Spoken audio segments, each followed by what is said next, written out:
오늘 말씀은 사무엘하 12장 14절로 25절의 말씀입니다. 사무엘하 12장 14절로 25절입니다. 우리 화면 보시면서 우리 한 목소리로 같이 봤죠. 이 일로 말미암아 여호와의 원수가 크게 비방할 거리를 얻게 하였으니 당신이 낳은 아이가 반드시 죽으리이다 하고 나단이 자기 집으로 돌아가니라. 우리아의 아내가 다윗에게 낳은 아이를 여호와께서 치심에 심히 앓는지라. 다윗이 그 아이를 위하여 하나님께 간구하되 다윗이 금식하고 안에 들어가서 밤새도록 땅에 엎드렸으니 그 집의 늙은 자들이 그 곁에 서서 다윗을 땅에서 일으키려 하되 왕이 듣지 아니하고 그들과 더불어 먹지도 아니하더라. 이래 만에 그 아이가 죽으니라. 그러나 다윗의 신하들이 아이가 죽은 것을 왕에게 아뢰기를 두려워하니 이는 그들이 말하기를 아이가 살았을 때에 우리가 그에게 말하여도 왕이 그 말을 듣지 아니하셨나니 어떻게 그 아이가 죽은 것을 그에게 아뢰 수 있으랴. 왕이 상심하시리로다 함이라. 다윗이 그의 신하들이 서로 수군거리는 것을 보고 그 아이가 죽은 줄을 다윗이 깨닫고 그의 신하들에게 묻되 아이가 죽었느냐 하니 대답하되 죽었나이다 하는지라. 다윗이 땅에서 일어나 몸을 씻고 기름을 바르고 의복을 갈아입고 여호와의 전에 들어가서 경배하고 왕궁으로 들어와 명령하여 음식을 그 앞에 차리게 하고 먹은지라. 그의 신하들이 그에게 이르되 아이가 살았을 때에는 그를 위하여 금식하고 오시더니 죽은 후에는 일어나서 잡수시니 이 일이 어찌 됨이니까 하니 이르되 아이가 살았을 때에 내가 금식하고 온 것은 혹시 여호와께서 나를 불쌍히 여기사 아이를 살려주실는지 누가 알까 생각함이거니와 지금은 죽었으니 내가 어찌 금식하랴. 내가 다시 돌아오게 할 수 있느냐. 나는 그에게로 가려니와 그는 내게로 돌아오지 아니하리라 하니라. 다윗이 그의 아내 밧세바를 위로하고 그에게 들어가 그와 동침하더니 그가 아들을 낳음에 그의 이름을 솔로몬이라 하니라. 여호와께서 그를 사랑하사 선지자 나단을 보내 그 이름을 여드디야라 하시니 이는 여호와께서 사랑하셨기 때문이더라. 아멘. 옆에 분들 같이 한번 인사하실까요? 언제 봐도 아름답네요. 이렇게 할렐루야. 뒤에 분과도 좀 인사하시죠. 처음 뵙지만 정말 아름다우세요. 이렇게 좀 정말 아름다우세요. 귀하십니다. 정말 아름다우십니다. 이 주위를 뚫고 오셨네요. 내가 있어야 될 자리는 어디일까요? 그래, 내가 여기 있는 게 맞아. 맞다, 여기다. 이런 생각이 드는 그때는 언제고 그 자리는 언제고 그때 내 마음은 어떠신 것 같으세요? 그래, 내가 있어야 될 곳은 여기야. 이런 마음이 드는 곳은 혹시 어디신 것 같으세요? 술집은 아니죠. 다윗이 밧세바 사건 이후에 회개가 계속 이어지는데 다윗의 이 밧세바 사건의 회개는 좀 다릅니다. 하나님 한 번만 봐주세요. 이런 회개가 아니에요. 그런 회개라기보다도 하나님, 제가 이런 사람이었네요. 저는 아니라고 생각했는데 하나님 밑바닥까지 제가 썩어 있네요. 하나님, 제가 이 정도일 줄은 저도 몰랐어요. 저는 그냥 뿌리까지 썩어 있는 사람이네요. 저는요, 어떻게 해볼 길이 없는 인생인 것 같아요. 하나님, 제가 어떻게 해야 될지를 모르겠어요. 라고 하는 자기 속에 있는 상태를 그 뿌리까지 쳐다보는 회개인 거죠. 내 안에는 선한 게 없구나. 사도 바울의 고백처럼 내 안에는 진짜 선한 것 자체가 없구나. 그냥 존재 자체가 악하구나. 그래서 다윗이 이제 시편 51편 밧세바를 범하고 나단 선지자의 지적을 당한 다음에 썼던 시편의 이 기록을 다시 한번 저희 고백해 보죠. 무릇 나는 내 죄가를 아오니 내 죄가 항상 내 앞에 있나이다. 내가 죄악 중에서 출생하였으며 어머니가 죄 중에서 나를 잉태하였나이다. 그냥 죄 속에서 태어났고 그리고 살아있는 동안도 항상 죄는 내 앞에 있고 내가 이 죄라는 것에서 벗어날 수가 없는 거군요. 이걸 깨닫는 회개인 거죠. 뭐 실수하고 잘못해서 한 번만 좀 봐주십시오에 뛰어넘어서 나는 근본 자체가 악하구나. 아주 그냥 밑바닥에서부터 썩은 존재구나. 그리고 사단은 항상 이 죄를 가지고 나를 넘어뜨리려고 늘 도사리고 있는 게 내 인생인 거였구나. 원수 사울도 미워하지 않았고 오히려 활의 노래를 불러주면서 그를 위로해줬고 왕국, 통일왕국의 왕이 됐고 수도를 천명했고 법궤도 옮겨왔고 그리고 나단 선지자에게 왕의 언약을, 이제 다윗의 언약을, 앞으로 네 몸에서 날 자가 영원한 이스라엘의 왕이 될 거라고 하는 엄청난 언약도 받고 가는 곳마다 승리하고. 여러분, 이 정도 되면 이 정도 왕이면 여자 문제 생기는 게 그렇게 어려운 거 아니잖아요. 이 정도 스펙이고 이 정도로 잘 나가고 이번에 이제 이렇게 기업했는데 코스닥도 상장하고 그럼 뭐 그렇게 큰 문제 아닌가? 이 정도면 뭐 그럼 뭐 왕이 여자 한두 명 이렇게 건드리는 게 뭐가 어려워요? 근데 사단은 그걸 노리는 거죠. 그 덫에 걸려서 쓰러지기 시작하고 다윗이 서 있어야 될 자리를 이제 이탈한 그 다윗을 오늘 하나님께서 계속 부르고 계신 장면들을 보게 되죠. 가인을 향해서 주님이 이런 말씀하세요. 우리 같이 한번 읽어볼게요. 가인과 그의 재물은 받지 아니하신지라. 가인이 몹시 분하여 안색이 변하니 여호와께서 가인에게 이르시되 내가 분하여 함은 어찌 됨이며 안색이 변함은 어찌 됨이냐. 내가 선을 행하면 어찌 낯을 들지 못하겠느냐. 선을 행하지 아니하면 죄가 문에 엎드려 있느니라. 죄가 너를 원하나 너는 죄를 뭐하라? 다스릴지니라. 가인이 그의 아부 아벨에게 말하고 그들이 들에 있을 때에 가인이 그의 아부 아벨을 쳐 죽이니라. 주님이 너 시기, 질투, 혈기, 분노, 비교의식이 너를 지금 집어삼켜. 가인아, 너 지금 거기에 물릴 것 같아. 거기에 휘둘려서 이게 조절이 안 될 거야. 그 죄가 엎드려서 너를 호시탐탐 노려서 잡아먹으려고 할 거거든. 그거 다스려야 돼. 그 죄성을 네가 다스리지 않잖아, 큰일 나라고 경고해 주셨지만 결국 그 죄성을 다스리지 않으니까 죄성이 가인을 다스려 버렸어요. 시기 질투가 결국은 살인까지 가는 거죠. 다윗에게 있어서의 이 특유의 호시탐탐 엎드려져 있는 건 음욕입니다. 다윗이 이 음욕을 매일같이 다스리지 않으면 이 음욕은 다윗을 붙잡고 누군가를 건드리게 되어 있는 것, 이건 뻔한 사실이었거든요. 그래서 넘어진 거예요. 자기가 이제 다윗이 깨닫는 건 뭐냐면 내 죄가 항상 내 앞에, 음란이 항상 내 앞에 있나이다. 그 음란을 통해서 사단은 항상 나를 넘어뜨릴 모든 준비를 하고 있는 삶을 내 평생 살아가는 게 내 인생입니다 를 깨달은 게 이번에 바세바 사건인 거죠. 항상 내 앞에서 혀를 낼름거리면서 쳐다보고 있는 것들은 뭐가 있을까? 사람마다 다 다르다고 했지만 남자들은 특별하게 명예욕과 정욕이 아주 견딜 수 없는 욕구죠. 나단 선지자의 경고를 통해서 다윗은 이제 자기 속에 있는 게 뭔가를 이제 쳐다보기 시작하죠. 사울을 피해 다닐 때는 정신이 없어서 죄를 못 지었어요. 착해서 의로와서가 아니고 정신이 없어서. 근데 이제 편안해졌거든요. 여러분, 편안해지면 내 속에 있는 게 나오기 시작하죠. 내 속에 있는 죄성이 끌어오는데 이제는 이제 그 여자 문제가 결국은 터진 거예요.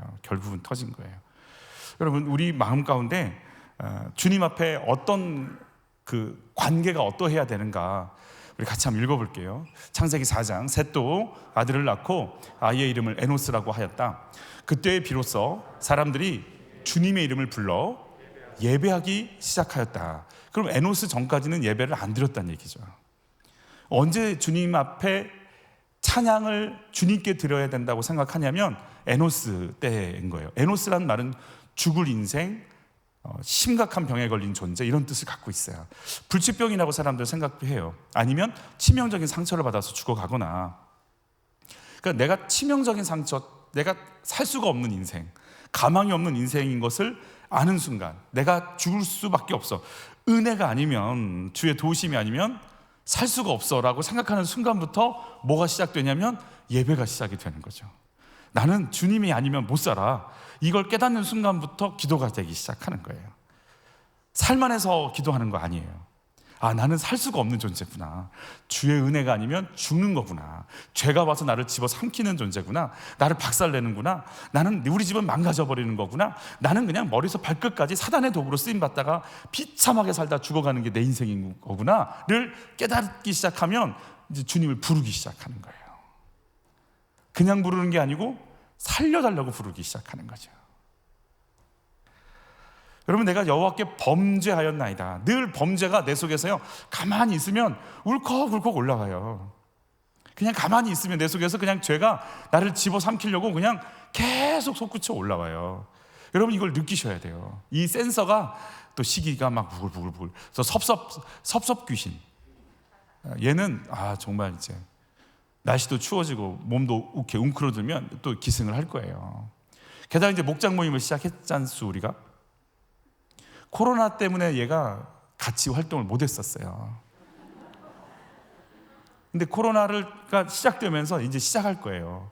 목사님이 나는 악수를 안 해줬네. 저 사람은 세게 잡고 나는 살짝 잡았네, 손을. 저 사람은 불러서 얘기하지만 나는 스치듯 지나갔네. 이 섭섭 귀신은 이제 어디서 제일 많이 이제 문 딱 여는 순간 이따가 그들도 준비하죠. 영역이 좀, 여기 조름마귀 쪽에 영역들이 좀 있어요. 딴 생각하고 조름마귀들이 이제 한번 이렇게 휘두르고, 저기는 섭섭 귀신이 목장 모임에 갔더니 나한테는 왜 이렇게 문자를 보냈냐, 이 단어를 왜 썼냐, 그리고 이제 아주 그렇죠. 목자들이 글짓기를 하고 있어요 지금. 여러분, 그냥 내 속에서 이렇게 막 벌컥벌컥 올라오는 것들이 느껴지셔야 돼요. 또 시작했구나. 아주 고질적인 게 있죠. 이 고질적인 게 정리 안 되면 교회 옮긴다고 큰 의미 없어요. 어떤 목사님이 그 설교하신 게 기억이 나는데, 그 가룟 유다 피해가지고 다른 교회 갔더니 더 큰 가룟 유다가 이미 와 있더라고. 이게 내 마음이 이게 이런데 누굴 만난들 안 섭섭하고 안 넘어지겠어요. 나를 바꿔야죠. 내 속에서 이게 벌컥벌컥 움직일 겁니다. 이제 시작할 거예요. 이제 코로나 때문에 활동을 못 한 거예요. 다윗도 사울 때문에 이게 안 나온 거예요. 이제 나올 거예요. 목장마다 부서마다 나와서 움직이기 시작할 거예요. 활동하기 시작할 거예요. 여러분, 나의 회개는 한 번만 봐주세요라고 하는 회개인가요? 아니면 주여 나는 진짜 가망이 없나이다. 주여 나는 에노스 맞습니다. 저 밑바닥까지 썩어 있는 존재 맞습니다. 나 당신 은혜가 아니면 나는 가망이 없는 인생 맞습니다. 얘 회개인가요? 다윗은 순간의 회개가 아니고 이제 존재 자체에 대한 회개를 시작하기 했고요. 그래서 이 부분을 이제 우리가 어떻게 해석하냐면 밧세바 전의 회개냐 밧세바 후의 회개냐로 보고 있는 거죠. 그냥 나는 괜찮은데 잠깐 잘못한 건가, 아니면 밧세바 사건 이후로 나는 그냥 밑바닥까지 정말 정리가 안 되어 있는 인생이구나, 이걸 깨닫는 인생이 되는 거죠. 어떤 회개인 것 같으신지 우리 14절과 15절 한번 보도록 같이 읽죠. 이 일로 말미암아 여호와의 원수가 비방할 거리를 얻게 하였으니 당신이 낳은 아이가 반드시 죽으리이다 하고 나단이 자기 집으로 돌아가니라. 우리아의 아내가 다윗에게 낳은 아이를 여호와께서 치심에 심히 알른지라. 여기 보면 우리아의 아내가 다윗에게서 낳은 아이를, 그러니까 우리아의 아내는 우리아의 아이를 낳아야 되죠. 근데 우리아의 아내는 왜 다윗의 아들을 낳았을까? 참 그렇죠. 얘를 낳는데 옆집 아저씨를 닮아가는. 다윗의 잘못 때문에 아이가 지금 앓고 있는 거거든요. 이게 무슨 일이에요? 왜 애가 아파야 돼요? 아빠가 잘못했는데, 엄마가 잘못했는데 왜 애가 아파야 되냐고요. 이스라엘의 이 과정을 통해서 이스라엘의 왕으로 세우신 다윗을 하나님이 이제 또 손보기 시작하고 또 교육하기 시작하십니다. 그래서 거룩이 뭔지, 회개가 뭔지, 기도가 뭔지를 가르쳐 주시는 장면들이 또 등장해요. 그러니까 수업이 또 이렇게 있어요. 학부 수업 끝나면 대학원 수업 있고요. 대학원 수업, 대학 또 박사 수업이 있어요. 이렇게 분야별로 좀 달라요. 계속 수업을 받는 거죠. 왕권을 보장해 주시면서 하나님께서 너희를 혈통이 계속해서 왕이 나올 거야라고 얘기하시면서 주셨던 메시지가 있어요. 같이 읽어볼게요. 나는 그에게 아버지가 되고 그는 내게 아들이 되리니 그가 만일 죄를 범하면 내가 사람의 매와 인생의 채찍으로 징계하려니와 그랬어요. 내가 언제 죄를 깨닫냐면 하나님이 매와 채찍을 들어주시면 아프죠. 매를 맞고 채찍에 맞는데 왜 안 아프겠어요? 너무 아프죠. 너무 아프면서 뭐가 보이냐면 내 죄가 보여야 되는 거예요. 이 아이가 태어나서 지금 이제 신생한 지 한두 살인지 모르겠어요. 돌을 지났는지 모르겠어요. 거의 1년 넘게 다윗은 자기 죄를 깨닫지 못하고 있는 상태로 살았어요. 1년 동안 제사 지냈고 큐티했을 거예요. 아마 아침마다 새벽기도 나오고. 근데 자기가 바람 피는 거에 대한 회개를 안 해요.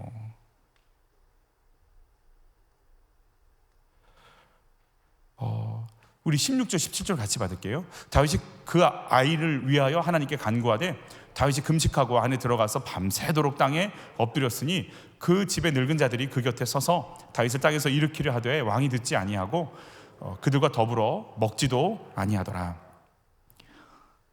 기도할 자격조차 없지만 금식하면서 이랫동안 이 아이의 치료를 놓고 기도합니다. 어떻게 됐을까요? 우리 18절로 19절 읽을게요. 이래 만에 그 아이가 죽으니라. 그러나 다윗의 신하들이 아이가 죽은 것을 왕에게 아뢰기를 두려워하니 이는 그들이 말하기를 아이가 살았을 때에 우리가 그에게 말하여도 왕이 그 말을 듣지 아니하셨나니 어떻게 그 아이가 죽은 것을 그에게 아뢰 수 있으랴. 왕이 상심하시리로다 함이라. 다윗이 그의 신하들이 서로 수근거리는 것을 보고 그 아이가 죽은 줄을 다윗이 깨닫고 그의 신하들에게 묻되 아이가 죽었느냐 하니 대답하되 죽었나이다 하는지라. 참 이제 이렇게 여러분 이렇게 간절히 기도했는데 내 기도가 응답이 안 됐어요. 어떻게 하면 좋을까요? 여러분 어떤 반응을 하실 것 같으세요? 다윗의 반응입니다. 20절 같이 봤죠. 다윗이 땅에서 일어나 몸을 씻고 기름을 바르고 의복을 갈아입고 여호와의 전에 들어가서 경배하고 왕궁으로 들어와 명령하여 음식을 그 앞에 차리게 하고 먹은지라 그랬어요. 나단 선지자가 다윗이 기도할 때 기도하지 마세요. 하나님께서 지금 심판하시는 중이니까 기도한다고 뭐 다른 일 안 일어납니다. 기도하지 마세요. 이렇게 얘기한 적도 없고 주께서 네 기도 안 듣겠다. 기도하지 말아라. 이렇게 하신 적도 없고 그냥 기도하도록 내버려 뒀어요. 지금 하나님의 징계는 왔고 아이는 아프고 기도는 했고 아이는 죽었어요. 이 기도는 이제 효력이 없다.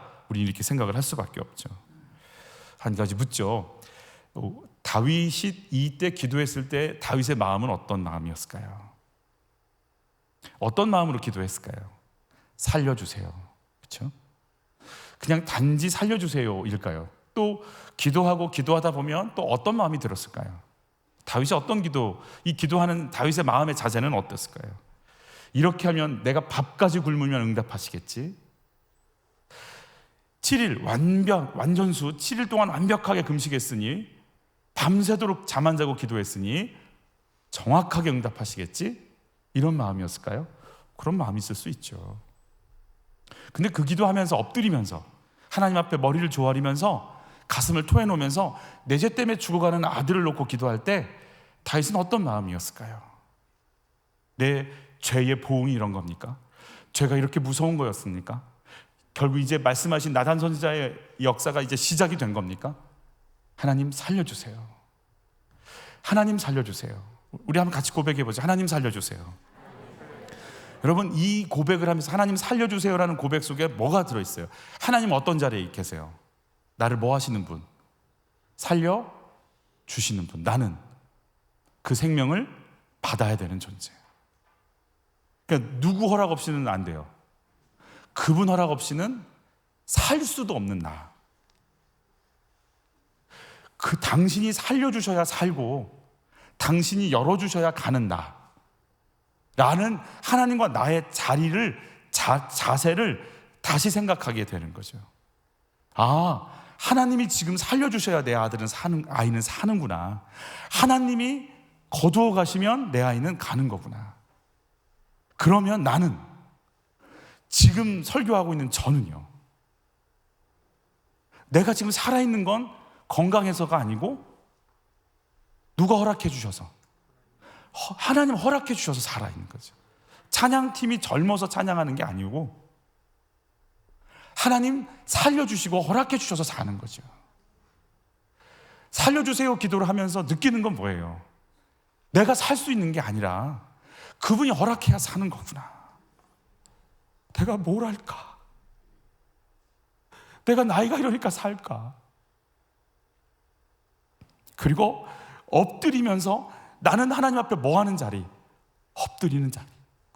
그분은 내 경배를 받으셔야 되는 분. 아, 지금까지 내가 판단하고 내가 명령해서 하나님의 자리에 올라가서 저 여자 데려와봐. 저 여자 누구야? 우리아야? 가서 최전방으로 보내. 알았지? 내가 혼자 다 해먹었구나. 생사화복을 하나님 자리에 올라가서 내가 이루고 있었구나. 내 모습이 이제 보이기 시작하는 거죠.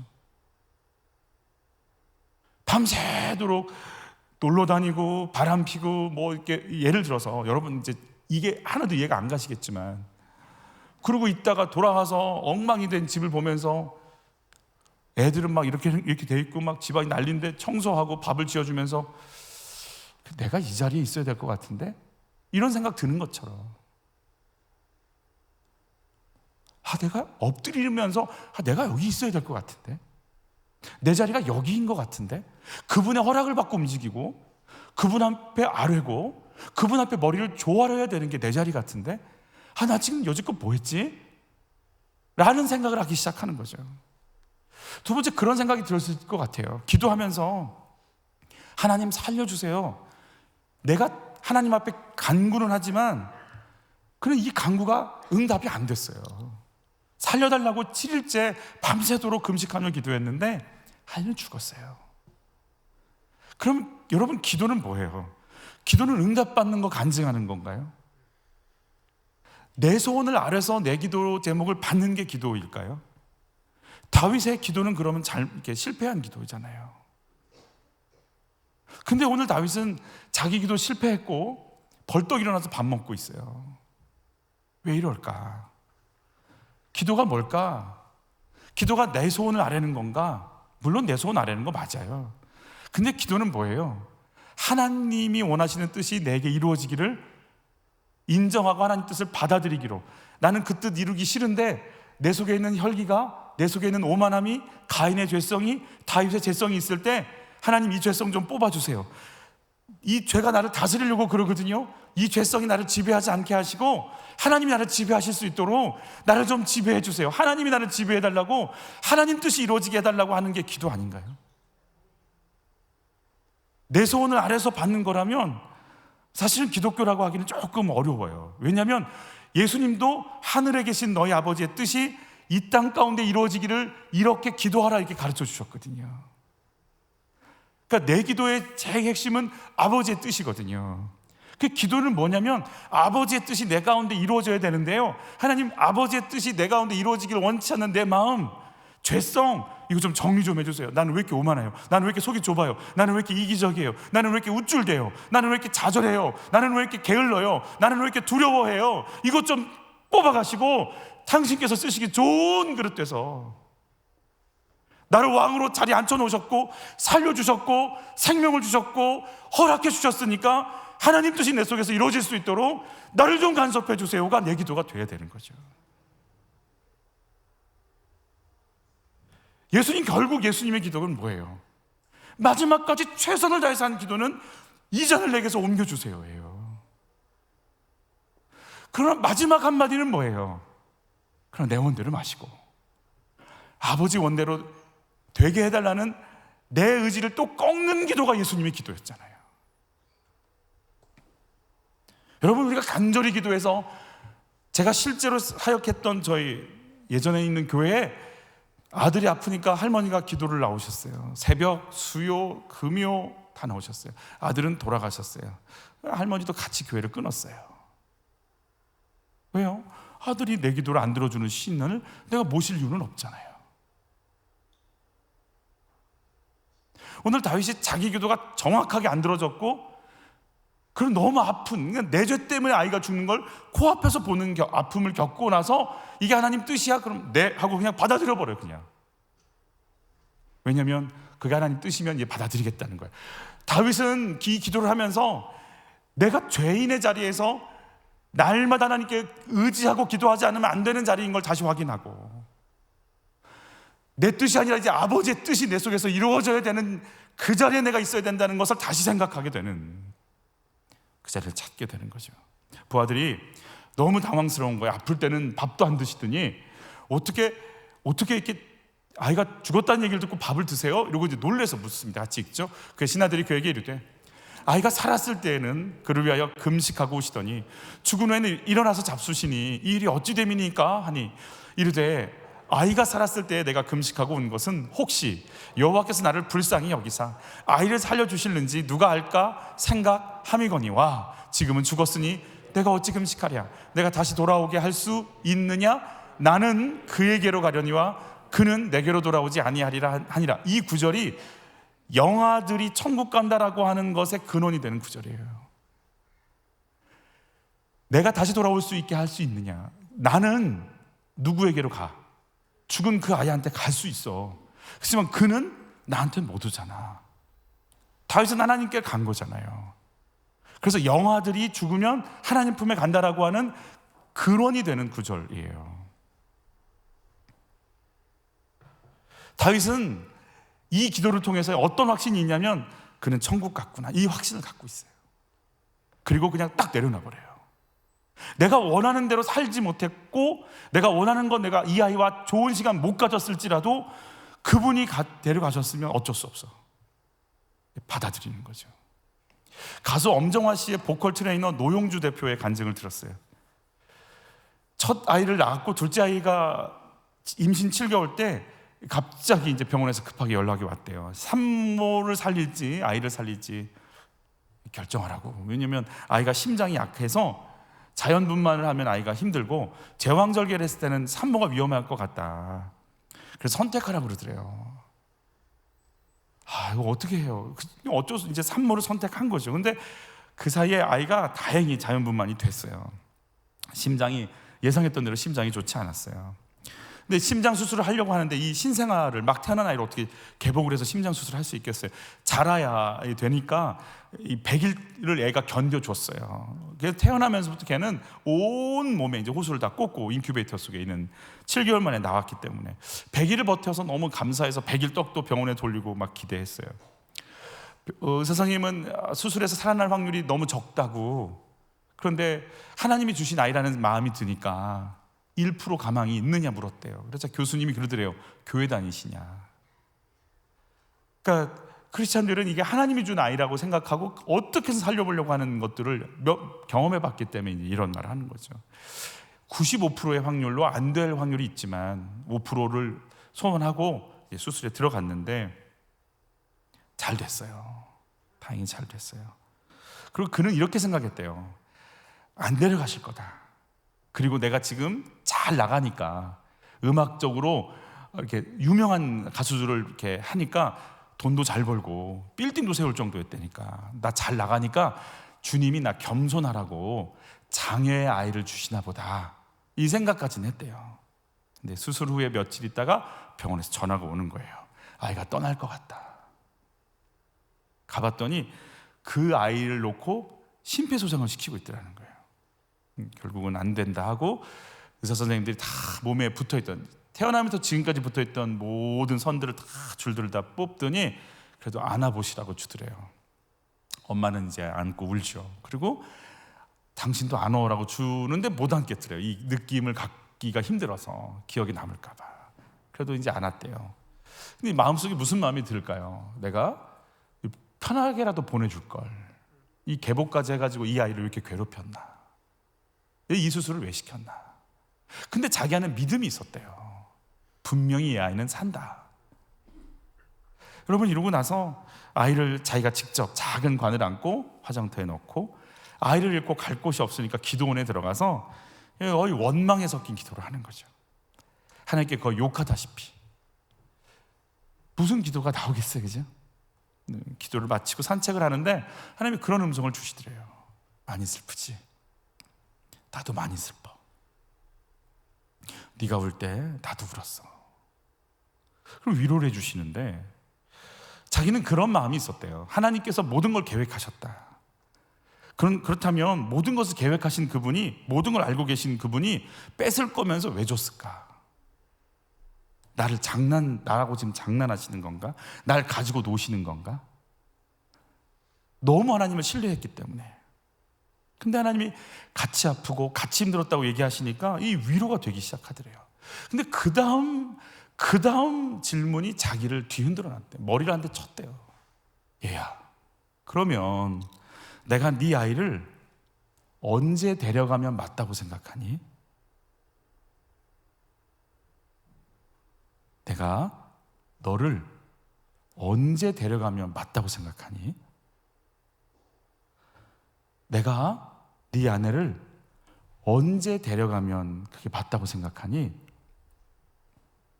답할 수가 없는 거예요. 답할 수가 없는 거예요. 참 많은 사람들이 오늘도 죽고 살죠. 위기에서 또 살아나고 누구는 또 이렇게 데려감을 당하죠. 근데 내 아이는 그런 일이 없어야 된다는 자기 확신이 꽉 채워져 있으니까 그 틀 안에서 내 아이는 손대면 안 됩니다, 하나님이라는 내 틀에서 벗어난 것은 안 되는 거야. 하나님이라 할지라도 안 되는 거예요. 내가 하나님이라는 분을 내 생각 틀 속에 딱 가둬놨구나. 우리 집은 안 되고요, 우리 아이들은 건드리시면 안 됩니다. 그래서 내가 이렇게 억울해하는구나, 이걸 이제 알기 시작한 거예요. 그리고 나서 몇 년 후에, 4년 5년 후에 이제 다시 둘째를 주신 거예요. 세 번째 아이인 거죠, 이제. 그러니까 지금 이제 한 아이가 갔고 두 아이가 남았어요. 그러니까 여러분, 둘째가 이제 그렇게 갔을 때 남겨져 있는 큰 아이가 얼마나 더 애착이 가고 소중하게 느껴지겠어요. 근데요, 하나님이 이 아이를 데려가시는구나라고 하는 것을 고백을 하기 시작하니까 큰 아이를 보는데 소중하다고 느껴지긴 하는데 더 자유스러워지더래요. 큰 아이를 딱 보는데 무슨 마음이 드냐면, 너는 건강해야 돼, 이런 마음이 드는 게 아니라 큰 아이를 보면서 저 사람, 이렇게 생각이 들더래요. 하나님의 자녀, 이렇게 생각이 들고, 나보다 하나님과의 관계가 우선시 되어야 하는 아이, 이렇게 보면서 큰 아이를 집착하고 싶지가 않더라고요. 나는 양육하는 사람, 그것 이상도 이하도 아닌 사람. 우리는 이제 그분이 그런 고백해요. 우리는 내 아이를 내 소유라고 생각하는 거죠. 키우다 보면 그 애착이 강력해지니까 내가 원하는 대로 커야 되고, 그래서 우리가 기도할 때 절대로 뭐 다른 기도, 안전하게 하시고 편안하게 하시고 잘 만나게 하시고 잘 되게 하시고 보호받게 하시고, 근데 그 기도마저도 하나님의 영역을 침범하는 것 같더라고요. 아이는 모험을 해야 되고 사람을 만나야 되고 하나님이 열어주신 시간 속에, 세계 속에 그걸 확 펼치고 나가야 되는데, 딱 내 수준은 그저 그냥 안 다치고 그냥 잘 가고 아이고 이것조차도 그럼 내 기도가, 이건 내 기도지, 이게 하나님의 기도일까? 그러면서 둘째 아이가 말을 하기 시작할 때 일이었대요. 말을 하기 시작할 때 둘째 아이가 이렇게 얘기하더래요. 둘째 아이한테 그렇게 얘기했대요. 자기가, 너 엄마 아빠가 너 키우는데 얼마나 힘든 줄 알아? 이게 나이 차이도 많이 나니까 그랬을 것 같아. 그러니까 그 아이가 하는 말이, 엄마 아빠가 너 키우는데 얼마나 힘든 줄 아니? 아이가 하는 말이, 키우는 건 강아지고 아이는 봐주는 건데. 그러니까 이제, 왜냐면 할머니 이렇게 맡길 때 애 좀 봐주세요 이러고 맡기잖아요. 그러니까 나는 봐주는 거라고 생각을 하고 강아지는 키우는 거라고 생각을 했는데, 나를 키운다고 하니까 난 강아지가 아니다. 그 순간 하나님께서 주시는 음성 같더라는 거예요. 그래, 하나님이 키우는 거 보는 게 부모가 할 일이구나. 하나님이 키우시는 거구나.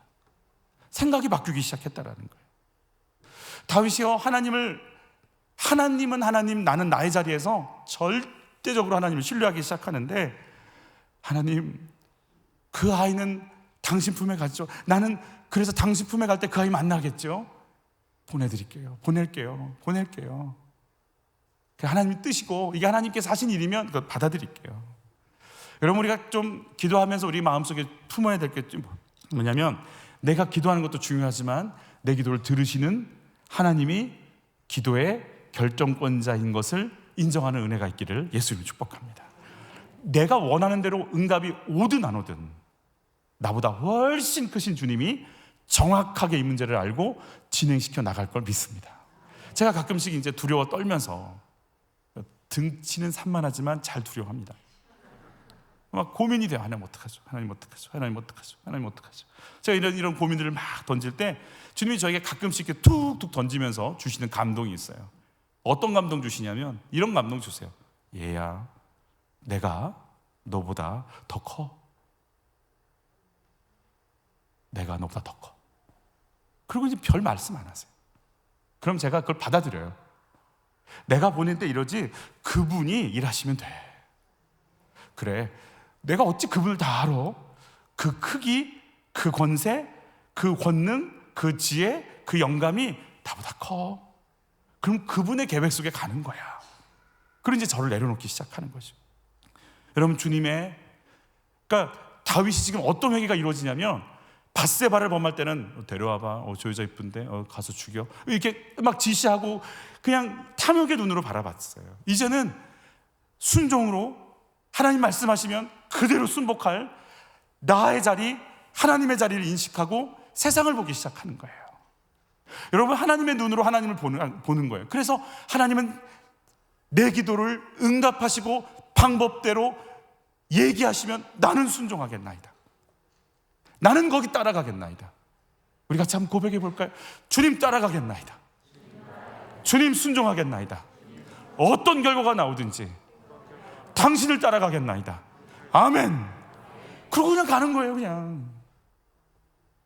그럼 여러분 뜻대로 안 되겠죠. 우리가 기도한 대로 안 되겠죠. 그럼 우리보다 훨씬 크신 주님이, 우리 아이들이 소풍 갈 때 엄마 그 과자 꼭 사줘야 돼. 그럼 엄마가 딱 그 과자만 사주나요? 그 과자, 그 과자, 이 과자, 요 과자, 이 음료수, 저 반찬, 저 밥, 저 사탕, 저 손수건, 저 물티슈 다 넣어서 싸주지. 물론 그러면 기도하지 말까요가 아니에요.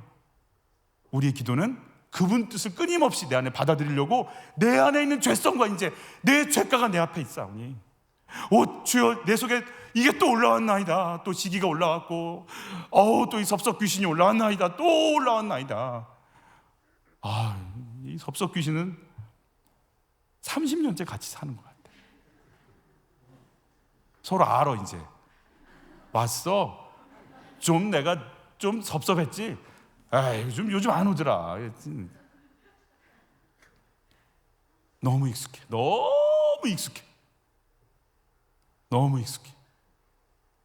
이놈의 섭섭 귀신. 옆에 분과 인사하시죠. 떠나가라.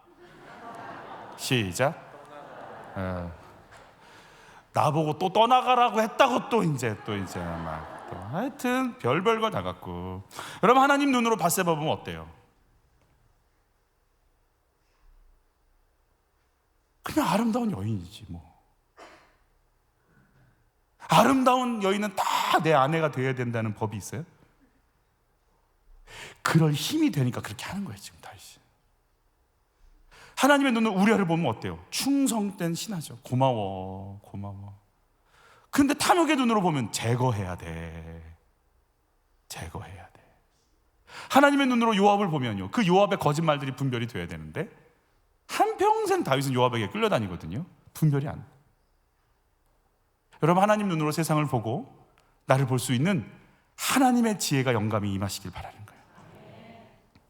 결국은 하나님의 뜻이 자꾸 내 안에 들어오기 시작하면 하나님의 인사이트가, 하나님의 영감이, 하나님의 분별력이, 지혜가, 영적 부유함이 내 속에 임하면서 어떻게 살아가야 될지, 뭐 해야 될지 아는 거예요. 그러니까 그냥 이거 죽었나이다.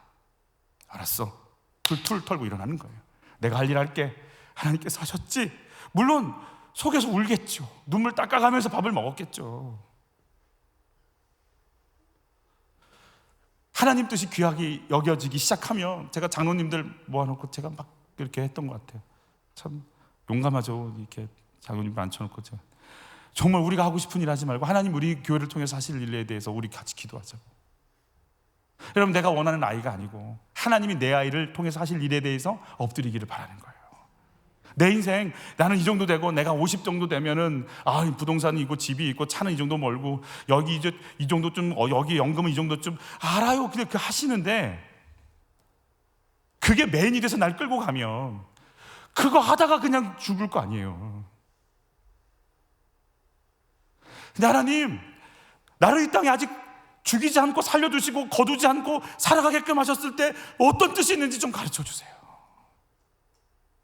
아직 나 살려주셨잖아요. 그러면 저를 어떻게 쓰실지 하나님 날 통해서 어떤 계획이 있으신지 그 뜻 내가 알게 하시고 바라보게 하시고 품게 하시고 인도함 받을 수 있도록 당신의 뜻 나에게 좀 가르쳐 주세요. 내 아이 이번에 이건 영원 2등 1등급 또 과외 또 200만 원 과외 그것도 있지만 하나님 이 아이를 향한 하나님 뜻 뭐예요? 물어볼 수는 있잖아요. 행여 선교사라고 할까봐 못 물어보는 세 분의 부모가 있어요. 그 정도면 안 시켜 주님도.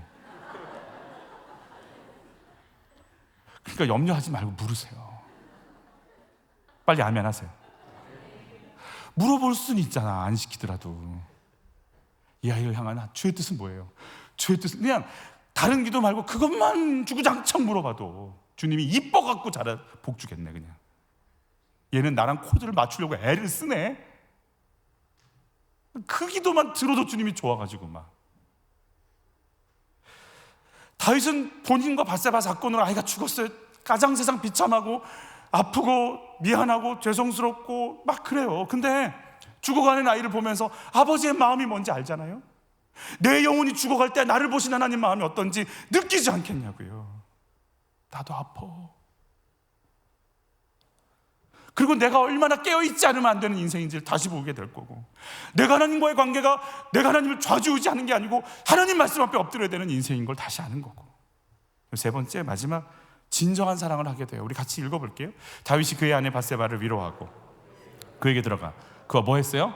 동침하였더니 그가 아들을 낳음에 그의 이름을 솔로몬이라 하니라. 여호와께서 그를 사랑하사 선지자 나단을 보내 그의 이름을 여디디아라 하시니 이는 여호와께서 사랑하셨기 때문이더라. 여러분, 여기 이 구절을 보면 15절에는 우리아의 아내라고 등장하잖아요. 근데 24절에 뭐라고 등장해요? 다윗이 그의 아내 바세바라고. 이제 남편이 바뀌었어요. 하나님이 인정해 주시는 거예요. 이제 너의 아내야, 이렇게 얘기해 주시는 거예요. 그 전까지는 우리아의 아내였어요. 여러분, 바세바는 어떨 것 같아요? 바세바 마음이, 여러분이 바세바가 되신다면 지금 사는 남편은 누구예요? 다윗이요. 다윗이 지금 누구 죽였어요? 전 남편. 이거 아침 드라마도 아니고 이게. 알고 보니 내 남편을 죽인 막 이런 거예요. 이렇게 그리고 평생 살고 그게 이제 아파트에 다 퍼졌네. 교회 갈 때 다 퍼졌어. 뒤에서 수근거려. 남편 죽인 남자랑 살잖아. 저 여자 저건사 받권사. 맨날 그 소리 들어야 돼. 카페도 못 가. 그냥 조용히 이렇게 주부로 가리고 내려가. 한평생. 그렇게 살아? 애도 낳대? 그 솔씨인가 뭐 이렇게 해가지고. 걔가 영재반 들어갔다며? 애는 똑똑하네. 그러고 사는 거지. 뭐가 좋겠어요? 여러분, 바세바는요 우리아의 아내라고 해서요 마태복음에 들어가요. 구속사를 열어요. 왜요? 다윗도 바세바도 세상 밑바닥 보는 거죠. 세상 손가락질을 다 받는 거지.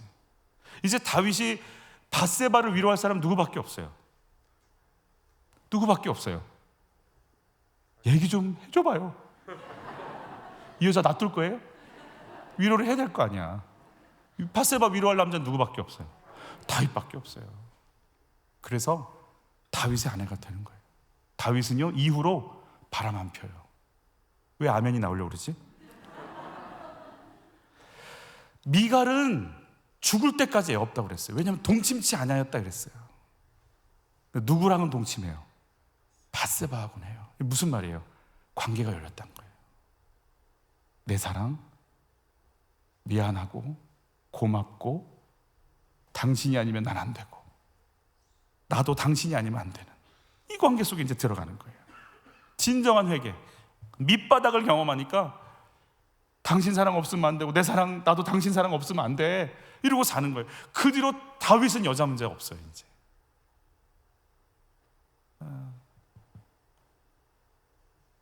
여러분, 우리가 이 바닥까지 내려간 후에 하나님께서 우리를, 그러니까 여디디아라고 하는 솔로몬을 주시잖아요. 하나님께서 이젠 저주를 긁어내시고 그 속에 이제 이 관계를 열어주시는 거죠. 마지막으로 여기만 좀 잠깐 보고 우리 이렇게 기도 들어갈 거예요. 우리 26절로 31절까지인데 제가 같이 한번 읽어볼게요. 요압이 암몬 자손의 라빠를 쳐서 그 왕성을 점령하매 요압이 전령을 다윗에게 보내 이르되 내가 라빠 곧 물들의 성읍들을 쳐서 점령하였으니 이제 왕은 그 백성의 남은 군사들을 모아 그 성에 맞서 진치고 이 성읍을 쳐서 점령하소서. 내가 이 성읍을 점령하면 이 성읍이 내 이름으로 일컬음을 받을까 두려워하니이다. 굉장히 막 젠틀하고 왕을 이렇게 염려하는 것 같지만 나중에 요압을 또 저희가 보도록 하는데 사실은 이 속에 뭐가 있냐면 내가 당신 이렇게 봐주고 있는 거 알지? 이런 거 들어있어요. 사실 요압이. 나중에 요압은 솔로몬에 의해서 죽임을 당하죠. 그죠? 계속 한번 읽어보죠. 다윗이 모든 군사를 모아 라빠로 가서 그곳을 쳐서 점령하고 그 왕의 머리에서 보석 박힌 왕관을 가졌으니 그 중량이 그만 달란트라. 다윗이 자기의 머리에 쓰니라. 다윗이 또 그 성읍에서 노략한 물건을 무수히 내오고 그 안에 있는 백성을 끌어내어 톱질과 썰애질과 철도끼질과 벽돌구이를 그들에게 하게 하니라. 암몬 자손의 모든 성읍을 이같이 하고 다윗과 모든 백성이 예루살렘으로 돌아가니라. 굉장한 승리를 거뒀어요. 자, 암몬 전쟁에서 누구 죽여요? 우리아 죽이죠. 그러니까 지금 이게 솔로몬 태어나기 전 기록인 거예요. 자, 솔로몬 태어나기 전이라는 것은 아직 다윗이 죄성 가운데 있는 상태인데 전쟁은 뭐예요? 이겨요. 여러분, 그래서 지금 회사 잘 되고 애들 잘 되고 돈 잘 벌어와도 착각하지 마세요. 복 받았다고 착각하지 마세요. 잘 나가는 거 내가 하나님께 뭐 잘해서 나간다고 생각하지 마세요. 지금 회개 안 하고 다윗이 그러고 있는 상태인데도 전쟁은 이겨요. 돈 벌고 왕관 쓰고 노동력 가져와서 엄청난 경제적 부유를 누려요. 하나님이 다윗과 언약한 복이 있기 때문에 일단 복은 주세요. 그러니까 이 구절이 있는 이유는 뭘까요? 암몬 족속하고 싸워서 이겼다 이걸 얘기하고 싶은 게 아니라 그는 밖에서 싸웠지만 실제 내면의 전쟁에선 졌다. 그래서 이 전쟁이 아무 의미가 없을 것이다 라는 걸 얘기해 주고 싶은 거예요. 그러게요. 2022년의 수요예배의 마지막, 너희는 너희 자리를 어디에 있어야 하는지를 기억하라고 하시는 말씀을 우리에게 주세요. 우리 깨어서 하나님과 나와의 관계가 어디 있는지 좀 가르쳐 주십시오. 저 지금 어디 있어야 됩니까? 제가 지금 뭐 하고 있는 겁니까? 내 속에 날름거리고 나를 집어삼킬 죄성은 뭡니까? 그리고 하나님 어떤 기도응답을 주시든지 그대로 받겠나이다. 그리고 당신께서 저를 향한 뜻 이루어 주시옵소서. 하나님과의 관계 열리게 하옵소서. 놀이개감으로 정욕을 채우기 위해서 나를 위해서 얻었던 밧세바가 이제 전심으로 나의 아내가 되고 나의 남편 다윗은 나의 남편이 되는 관계가 열리듯이 정말로 밑바닥을 친 내 인생 속에 진정한 사랑을 할 수 있도록 주여 내 안에 우리 안에 진심으로 남편을 아내를 사랑할 은혜를 우리 가정에 부어주시옵소서. 지금 잘 되고 있다는 것에 착각하거나 취하지 말게 하시고 정말 내 내적 전쟁에서 내가 어떻게 전쟁을 하고 있는지 잘 분별할 수 있도록 이런 깨어있는 마음으로 2023년을 준비할 수 있도록 도와주시옵소서. 하나님의 자리, 나의 자리, 찾게 하여 주옵소서.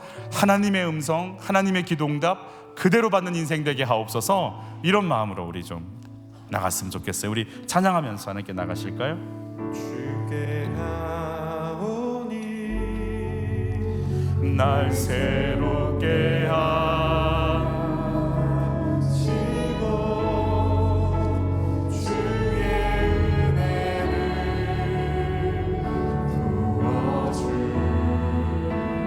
부어주소서. 내 안에 발견한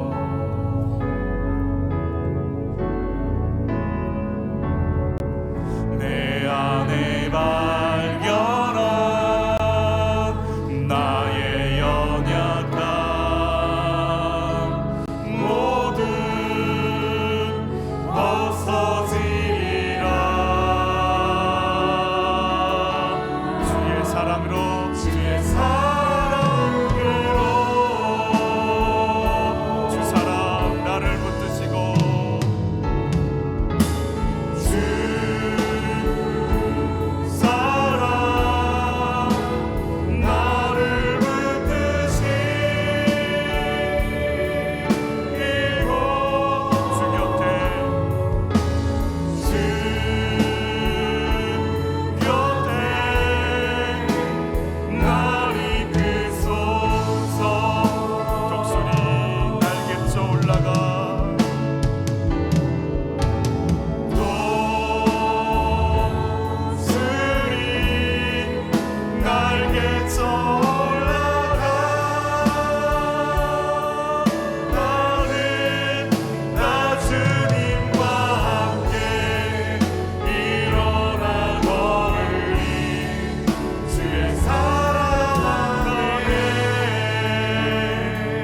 나의 눈 열어 주를 보게 하시고 나의 눈 열어 주를 보게 하시고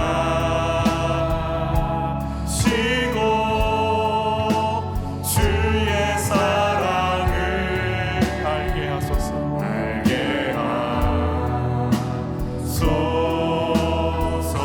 매일 나의 삶에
머리를 조아린 다윗, 엎드린 다윗, 고개 숙인 다윗.